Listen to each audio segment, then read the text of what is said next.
এবারের মতো আইপিএল অভিযান শেষ হয়েছে মুস্তাফিজুর রহমানের। বাংলাদেশের কাটার মাস্টার খ্যাত মুস্তাফিজের আইপিএল অভিযানটা কেমন ছিল এবার? তো মুস্তাফিজকে 6 কোটি রুপি দিয়ে 3টা ম্যাচের জন্য নিয়েছিল দিল্লি ক্যাপিটালস। যেহেতু লিগ পর্বে বা প্রথম পর্বে তাদের 3টা ম্যাচই বাকি ছিল, তারা তো প্লে অফে কোয়ালিফাই করতে পারেনি। ওই 3টা ম্যাচে মুস্তাফিজুর রহমানের সামগ্রিক পারফরমেন্স যদি আমি বলি, তাহলে পরে তিনি 11 ওভার বোলিং করেছেন, রান দিয়েছেন 87, উইকেট নিয়েছেন 4টা এবং তার ইকোনমি হচ্ছে 7.90, মানে 10-এরও নিচে, 8-এরও নিচে তার ইকোনমি।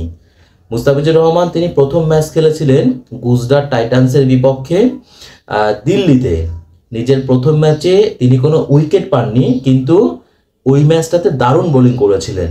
তিনি 3 ওভার বোলিং করে 8 ইকোনমিতে 24 রান দিয়েছিলেন। এরপরে মুম্বাই ইন্ডিয়ান্সের বিপক্ষে দ্বিতীয় ম্যাচ খেলেছিলেন ওয়াংখেড়েতে।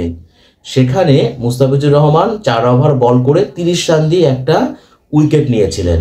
এরপরে পাঞ্জাব কিংসের বিপক্ষে তিনি লাস্ট ম্যাচটা খেললেন জয়পুরে, এবং আপনারা সবাই দেখেছেন জয়পুরে 200+ রানের উইকেটেও মুস্তাফিজের ইকোনমি ছিল 8.25। নর্মালি কিন্তু 200+ রানের উইকেটে বোলারদের জন্য 10-এর নিচে ইকোনমি রাখাটা খুব কঠিন হয়। সেই ক্ষেত্রে মুস্তাফিজুর রহমান 4 ওভারে 8.25 ইকোনমিতে 33 রান দিয়েছেন এবং উইকেট নিয়েছেন 3টা। তাহলে সব মিলিয়ে মুস্তাফিজ হচ্ছে এবার এই 3টা ম্যাচে 11 ওভার বোলিং করেছেন এবং 87 রান দিয়ে তিনি উইকেট নিয়েছেন 4টা, তার ইকোনমি 7.90। এবং আপনারা এটা জানলে আরও অবাক হবেন, দিল্লি ক্যাপিটালসের হয়ে যদি আমরা ইকোনমি দেখতে যাই, তাহলে পারে দ্বিতীয় ভালো ইকোনমি সেটা কিন্তু মুস্তাফিজুর রহমানের।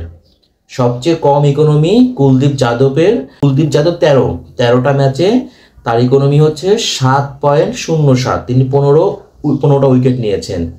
আর যে মিচেল স্টার্কের বদলি হিসেবে মুস্তাফিজুর রহমানকে নেওয়া হয়েছে, সেই মিচেল স্টার্ক তিনি 10 ইনিংসে তার ইকোনমি কত জানেন? তিনি 14টা উইকেট নিয়েছেন, কিন্তু তার ইকোনমিটা হচ্ছে 10+। আর মুস্তাফিজের ইকোনমি হলো 7.90। আইপিএলের যে মেগা নিলামটা ছিল সেখানে কিন্তু মুস্তাফিজ অবিকৃত ছিলেন, তার ভিত্তিমূল্য বা বেস প্রাইস ছিল মাত্র 2 কোটি রুপি। কিন্তু মেগা নিলামে কোনো দল, কোনো ফ্র্যাঞ্চাইজি মুস্তাফিজকে কিনতে আগ্রহ দেখায়নি। সেই মুস্তাফিজকেই 6 কোটি রুপি দিয়ে দিল্লি ক্যাপিটালস কিনলো লাস্টের 3টা ম্যাচের জন্য। এবং মুস্তাফিজ 3টা ম্যাচেই, আমি তো বলবো প্রত্যেকটা ম্যাচে সে চেষ্টা করেছে নিজেকে হারিয়ে যাওয়ার জন্য, এবং তাতে কিন্তু তিনি সফল হয়েছেন।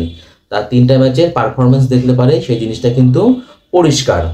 তো সব মিলিয়ে যদি আমি বলি যে এবারের আইপিএলে মুস্তাফিজুর রহমানের পারফরমেন্স কেমন ছিল, আমি এক কথায় বলবো মধু পারফরমেন্স করেছেন মুস্তাফিজুর রহমান। এবং আপনাদেরকে আরও একটা কথা জানিয়ে রাখি, আইপিএলে বাংলাদেশি বোলারদের মধ্যে সবচেয়ে বেশি উইকেট শিকারী কিন্তু এখন মুস্তাফিজ। তিনি ছাড়িয়ে গেছেন সাকিব আল হাসানকেও। সাকিব 71টা ইনিংসে তিনি 63 উইকেট নিয়েছেন, আর মুস্তাফিজুর রহমান 60 ইনিংসে এসে তার উইকেট সংখ্যা এখন 65। তো 6 কোটি রুপি দিয়ে মুস্তাফিজকে কিনে এই দিল্লি ক্যাপিটালস মাত্র 6 কোটি রুপি দিয়ে মুস্তাফিজকে কিনেছে। কিন্তু আইপিএলের এবারের আসরে মুস্তাফিজ যে পারফরমেন্সটা করেছেন, তার কাছে দলের যে এক্সপেকটেশনটা ছিল তিনি তো সেটা শতভাগ পূরণ করেছেনই, মানে 100-এ 100 তিনি সে প্রত্যাশা পূরণ করেছেন। পাশাপাশি ওভারঅল সামগ্রিক দিক মিলিয়ে বলতে হবে এবারের আইপিএলে মুস্তাফিজ ছিলেন পুরাই বারুদ, এবং তিনি বাংলাদেশের মানুষের মাথাটা কিন্তু আরও একবার গর্বিত করেছেন বা উঁচু করেছেন।